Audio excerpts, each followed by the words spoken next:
Hello दोस्तों, कैसे हैं आप सभी। मैं सूरज यादव आपके अपने ही YouTube channel study mega point में आपका बहुत बहुत स्वागत करता हूं।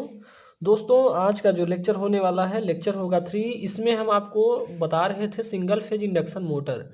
ठीक है मेरे दोस्तों, तो हमने आपको सिंगल फेज इंडक्शन मोटर के बारे में बहुत सारी चीज़ें बता दिया है। तो जिसमें आपका क्रॉस फील्ड थ्योरी हो गया है, कंस्ट्रक्शन हो गया है, वर्किंग हो गई है। उसके बाद आपकी बची है डबल फील्ड रिवॉल्विंग थ्योरी। यह आपके एग्जाम के थ्रू देखा जाए तो दोस्तों बहुत ही इंपॉर्टेंट बन जाता है, क्योंकि इससे आपसे आपका ये पूछ लिया जाता है कि डबल फील्ड रिवॉल्विंग थ्योरी क्या है, इसके बारे में आप स्पष्ट पूर्वक बताइए। तो इन सभी क्वेश्चनों को आप बहुत ही ध्यान से देखेंगे। ठीक है मेरे दोस्तों, तो आज का सारा रोड़ा इसमें है कि रोटेटिंग मैग्नेटिक फील्ड का। ठीक है मेरे दोस्तों, रोटेटिंग मैग्नेटिक फील्ड का कहने का मतलब ये है कि आज हमारा सारा काम रोटर करेगा। सारा रोड़ा किसका है? रोटर का है। तो दोस्तों, आपको इसमें इतनी बातें ध्यान में रखनी है। ठीक है, इसमें इतनी बातें ध्यान में रखनी है कि आज सारा रोड़ा किसका है मेरे दोस्तों। तो आज का सारा रोड़ा है रोटर का। रोटर में सारी बातें होंगी। ठीक है, तो चलिए आपको पहले एक शायरी सुनाते हैं, उसके बाद हम आज इस लेक्चर को चालू करेंगे। ठीक है। महतरम मैं खाने जाना बुरी बात है, महतरम मैं खाने जाना बुरी बात है, जब आ ही गए तो बिन पिए लौट जाना बुरी बात है। ठीक है मेरे दोस्तों, तो कहने का बात यहाँ पे ये है कि अगर हम पढ़ने आए हैं तो बिना पढ़े पूरी चीज़ें लेके नहीं जाएंगे। ठीक है, क्या कहा कि महतरम मैं खाने जाना बुरी बात है, यानी जब हम वहाँ पे जाना तो बुरी बात है, जब हमने पहुँच गया वहाँ पे, तो जब हम पहुँच गए भैया तो बिना पिए अगर लौट आएंगे तब भी तो बुरी बात है। क्या बुरी बात है कि वहाँ पे जाएंगे, अगर पीने के उद्देश्य से न जाएं आप, फिर भी लौट के चले आए, तब भी आपको कहा जाएगा कि नहीं भैया आप पी के आए हैं। तो मेरे दोस्तों, आप ऐसा काम ना करिए कि आप यहाँ पे आए हैं और बिना पढ़े ही लौट जाएं। ऐसा काम नहीं करेंगे आप लोग। आप लोगों को सारी चीज़ें समझ में आनी चाहिए और सारी चीज़ों को पढ़ना चाहिए। ठीक है, जिन चीज़ों को नहीं आ रहा है दोस्तों, 2 बार पढ़ेंगे, आप पक्का बता रहा हूँ कि सारी चीज़ें समझ में आ जाएंगी। ठीक है, बहुत ही सिंपल लैंग्वेज में है, ऐसी कोई चीज़ नहीं होगी जो आपको न समझ में आए।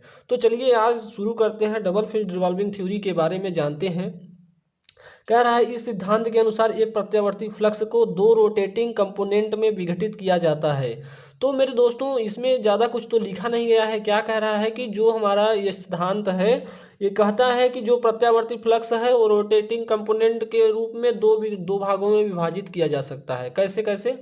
जिसमें से प्रत्येक कंपोनेंट सिंक्रोनस स्पीड से एक दूसरे के विपरीत दिशा में रोटेटिंग होते हैं। अभी अभी आगे आपको सारी चीजें समझ में आ जाएंगी। कैसे दोस्तों? तो चलिए आइए देखते हैं।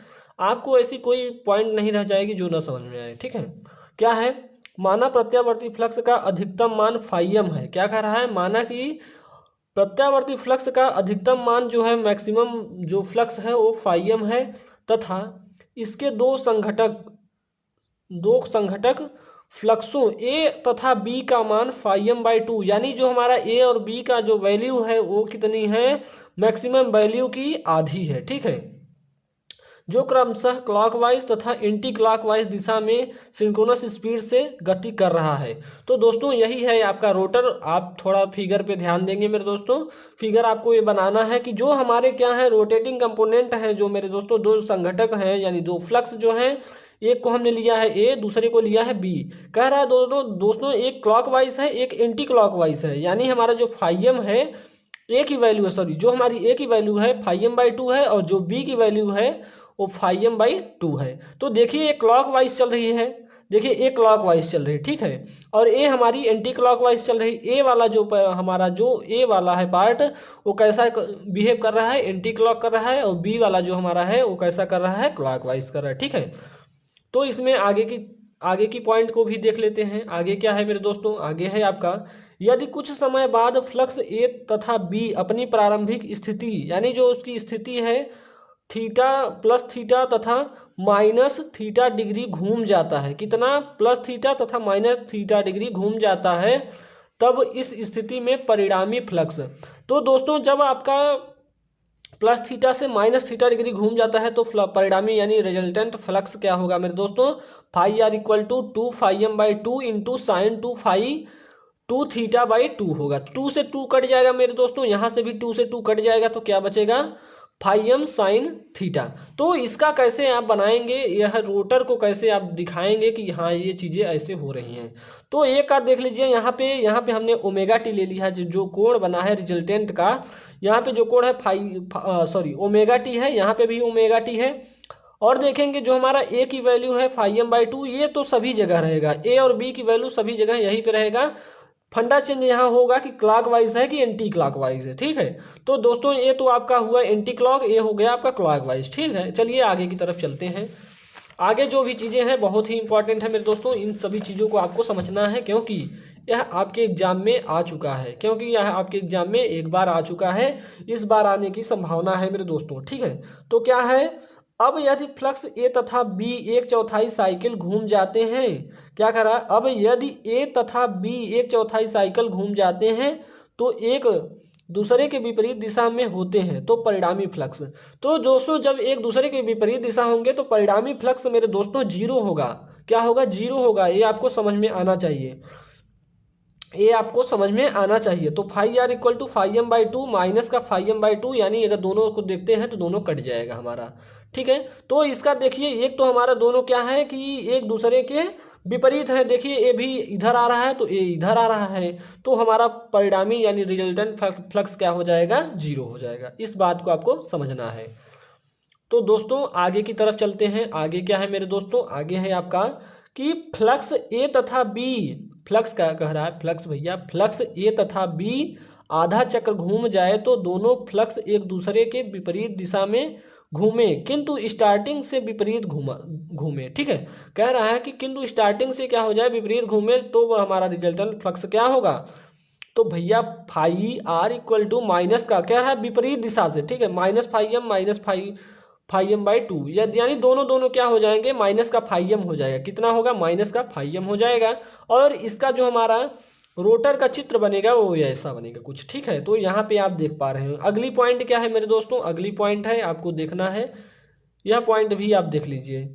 यह अब यदि दोनों फ्लक्स प्रारंभिक स्थिति से 3/4 साइकिल घूम जाए तो, ठीक है, तो क्या होगा, पुनः एक दूसरे के विपरीत घूमते हैं। फिर क्या रहा है कि पुनः दोनों एक दूसरे के विपरीत घूमते हैं, इस स्थिति में परिणामी फ्लक्स जीरो होगा मेरे दोस्तों। अब क्या कर रहा है कि अब परिणामी फ्लक्स जीरो हो जाएगा। यहाँ पे सारा रोड़ा इसका है 3/4 का, ठीक है, कि 3/4 साइकिल हमारा घूम जा रहा है। तो क्या होगा कि जो हमारा फ्लक्स होगा वो क्या होगा, एक दूसरे के विपरीत होगा, ठीक है।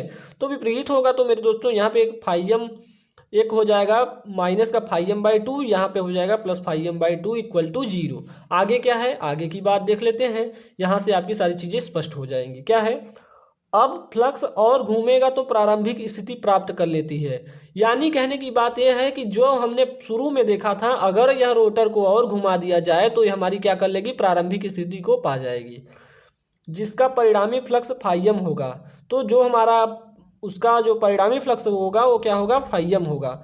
इससे स्पष्ट होता है कि प्रत्यावर्ती फ्लक्स को दो फ्लक्सों के योग से बना हुआ है। क्या इससे पता चला कि दो जो हमारा फ्लक्स है यानी φm है वो दो क्या कर रहा है, दो प्रत्यावर्ती फ्लक्सों के योग से बना हुआ है। आगे की तरफ चलते हैं मेरे दोस्तों। आगे आपका बनता है इंपॉर्टेंट,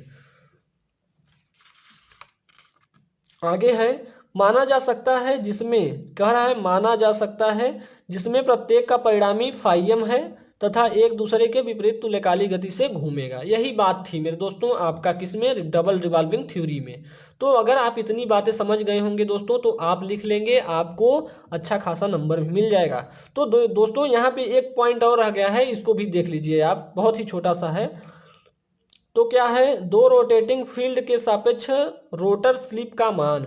तो दोस्तों रोटर स्लिप का मान भी आपसे कभी पूछा जाए तो आप बता देंगे। तो इसमें क्या निकालना है मेरे दोस्तों कि एक फॉरवर्ड फॉरवर्ड स्लिप होगा, एक हमारा बैकवर्ड स्लिप होगा। दोनों को देख लेंगे दोस्तों, दोनों को निकालने के बाद उनका एडिशन कर देंगे, वही हमारा हो जाएगा मेरे दोस्तों, क्या हो जाएगा, रोटर का स्लिप हो जाएगा। आइए देखते हैं क्या क्या करना है। पहली पॉइंट तो आपको दिख रहा होगा, पहली पॉइंट है यदि रोटर सिंक्रोनस स्पीड की दिशा में घूम रहा हो तो कह रहा है कि भैया जो हमारा रोटर है सिंक्रोनस स्पीड की दिशा में घूम रहा है, तो स्लिप क्या हो जाएगा, जो फॉरवर्ड, अगर फॉरवर्ड स्लिप की बात की जाए तो NS माइनस NR अपान NS होता है, स्लिप का फार्मूला है मेरे दोस्तों। बात क्या आ जाती है यहाँ की बैकवर्ड स्लिप है, क्या है, बैकवर्ड स्लिप है, सॉरी फॉरवर्ड स्लिप है, यहाँ SF का मतलब फॉरवर्ड स्लिप है, ठीक है। तो यहाँ पे आप इसकी डेफिनेशन देख सकते हैं मेरे दोस्तों। तो आगे दूसरा पॉइंट क्या है कि यदि फॉरवर्ड कह रहा, सॉरी, यदि बैकवर्ड रोटेटिंग फ्लक्स हो अर्थात स्टेटर फ्लक्स के विपरीत दिशा में रोटर गति करता है तो बैकवर्ड स्लिप। तो रोटर जो हमारा है यहाँ पे कह रहा है कि क्या कर रहा है, रोटर क्या कर रहा है, बैकवर्ड स्लिप कर रहा है, बैकवर्ड क्या कर रहा है, स्लिप है, तो क्या यानी रोटर जो हमारा बैक कर रहा है, यानी यहाँ पे निगेटिव का साइन आ जाता है और कुछ नहीं। तो हमारा यहाँ पे बैकवर्ड स्लिप क्या हो जाएगा मेरे दोस्तों, NS प्लस NR बटे NS। तो ये हमारा समीकरण नंबर 2 हो जाएगा, हमारा समीकरण नंबर 1 है। इन सभी को क्या कर देंगे, ऐड कर देंगे, तो जोड़ने पर क्या होगा मेरे दोस्तों, यानी SF प्लस SB क्या हो जाएगा, equal to NS minus NR अपन, यानी जो हमने पहला समीकरण है उस दोनों समीकरण को जोड़ देंगे। जोड़ने के बाद मेरे दोस्तों तो यहां से आप देखेंगे तो NR से NR कट जाएगा, क्योंकि क्या है, हर बराबर है हमारा। तो 2NS यानी एक यहाँ एक यहाँ, तो 2NS अपान NS हो जाएगा, NS से NS कट जाएगा, यानी बचा 2। यानी हमारा फॉरवर्ड स्लिप और बैकवर्ड स्लिप कितना आ गया, forward slip equal to, sorry, forward slip plus backward slip equal to 2 हो जाएगा। तो आगे इसमें और क्या हम चेंजेस कर सकते हैं, उन सभी चीजों के बारे में हम देख लेते हैं। अतः फॉरवर्ड रोटेटिंग फ्लक्स के कारण स्लिप SF तथा बैकवर्ड डायरेक्शन के विपरीत रोटेटिंग फ्लक्स के स्लिप का मान SB का योग 2 होता है, जो आपने अभी देखा है। यानी हमारा ये जो हमारा फॉरवर्ड स्लिप है प्लस बैकवर्ड स्लिप है, इसका योग कितना है, 2 है। यही चीज को आपको एक बार और लिखना है। आगे क्या लिखना है मेरे दोस्तों, तो क्या कह रहा है, यदि रोटर की स्लिप फॉरवर्ड रोटेटिंग फ्लक्स की अपेक्षा S हो तो इसकी बैकवर्ड फ्लक्स की अपेक्षा स्लिप है। यानी यही बात कर रहा है मेरे दोस्तों कि आप क्या करिए कि जो हमारा कह रहा है कि स्लिप जो फॉरवर्ड रोटेटिंग फ्लक्स की अपेक्षा जो हमारा फॉरवर्ड है उसे S ले लीजिए आप। तो आगे क्या कर देंगे, उसी को पक्षांतर कर दीजिए, यानी हमारा SB यानी बैकवर्ड स्लिप इक्वल टू क्या हो जाएगा, 2 माइनस का S हो जाएगा। तो इसमें इतनी बातें आपको ध्यान में रखनी थी मेरे दोस्तों। तो आपको इसमें क्या क्या करना है, करना कुछ नहीं है, पहले हमें बैकवर्ड स्लिप निकालना है, उसके बाद हमको फॉरवर्ड स्लिप निकालना है। दोनों को क्या कर देंगे, ऐड कर देंगे। वही हमारा अगर 2 के बराबर आ जा रहा है, backward slip plus forward slip अगर बराबर 2 आ जा रहा है, तो वही हमारा क्या है, रोटर का स्लिप है, ठीक है। तो इसमें इतनी बातें आपको ध्यान में रखनी थी और आपने रखा भी होगा। तो चलिए आगे की बात हमारा है सिंगल फेज इंडक्शन मोटर में टार्क स्लीप कर्व, यानी सॉरी, टार्क स्लीप क्या है, टार्क स्पीड अभिलक्षण है यह दोस्तों। यह आपके सिंगल फेज इंडक्शन मोटर का लास्ट टॉपिक है मेरे दोस्तों, तो इसको आपको ध्यान में रखना है, ठीक है मेरे दोस्तों। क्या करना है, इसको ध्यान में रखना है कि भैया आखिर इसका जो हमारा अभिलक्षण है, कैरेक्टरिस्टिक्स है, कैसे बनेगा। तो आपको कैरेक्टरिस्टिक्स कुछ ऐसा ही बनाना है, लेकिन इसमें थोड़ा क्या करना है कि दोस्तों जितना हमारा ये वाला पार्ट आएगा, जितना हमारा ये वाला पार्ट आएगा उतना ही ये वाला पार्ट भी होना चाहिए। थोड़ा हमारा ज़्यादा हो गया है तो इसको आप ज़्यादा ना करिएगा, ठीक है।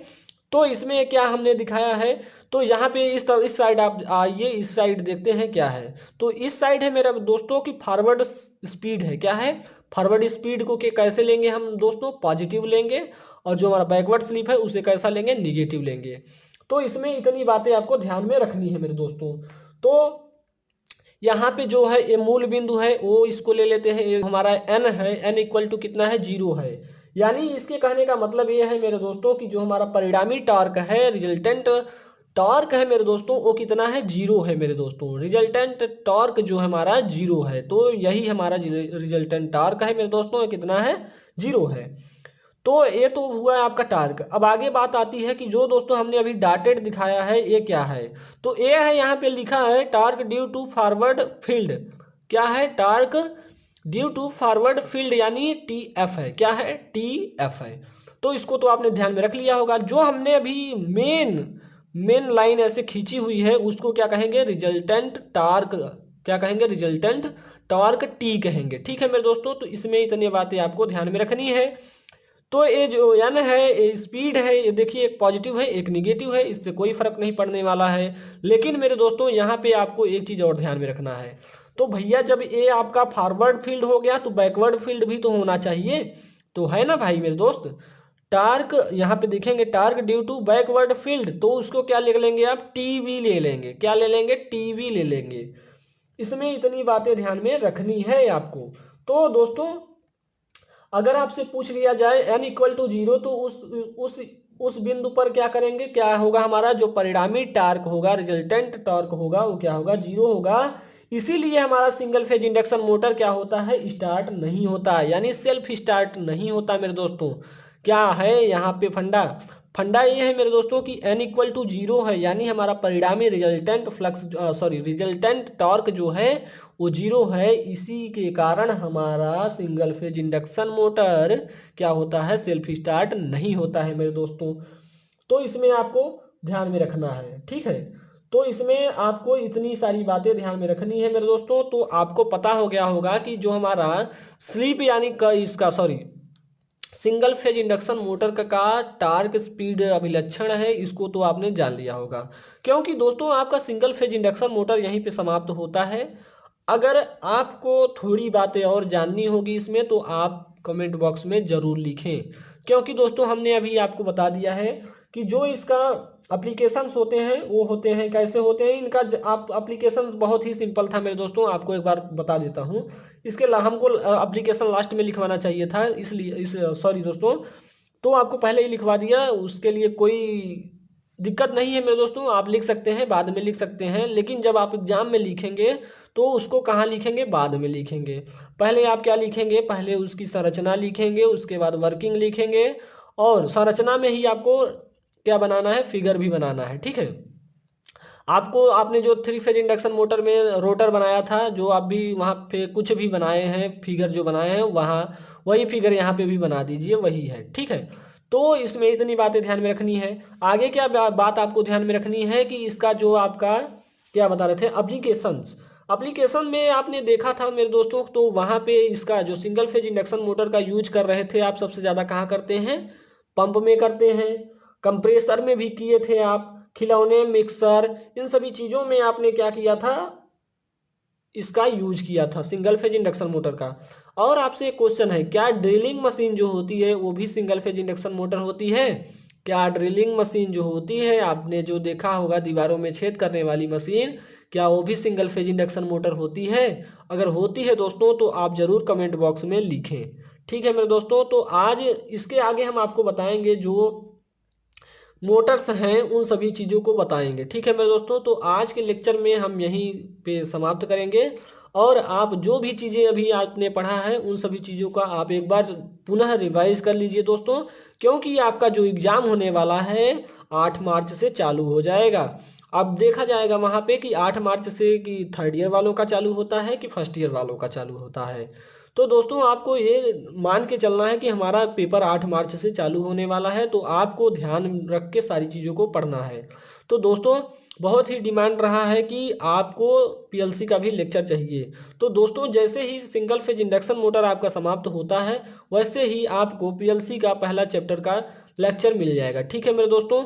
मैं कोशिश करूंगा कि आपको जल्द ही स्विच गियर एंड प्रोटेक्शन का लेक्चर भी मिलना चालू हो जाए, क्योंकि आपका एक चैप्टर हुआ है, वह चैप्टर है आपका फॉल्ट। फॉल्ट में आपको सारी चीज़ें बता दिया गया है। और आपको एक बात और अवेयर कराना चाहूँगा कि जो भी आपको पढ़ाया जा रहा है यहाँ पे, जो भी सारी चीज़ें बताई जा रही है वो सभी सिलेबस के अकॉर्डिंग ही बताई जा रही है मेरे दोस्तों। आपको अगर ऐसा लगता हो कि सिलेबस के अकॉर्डिंग नहीं है दोस्तों, तो आप सिलेबस एक बार फिर से देख लीजिए। सिलेबस के बाहर कुछ भी नहीं रहेगा मेरे दोस्तों, सारी चीज़ें जो होंगी सिलेबस के अकॉर्डिंग होंगी, ठीक है। तो चलिए आज के लेक्चर को यहीं पे समाप्त करते हैं, मिलते हैं आपसे नेक्स्ट लेक्चर में। जय हिंद, जय भारत।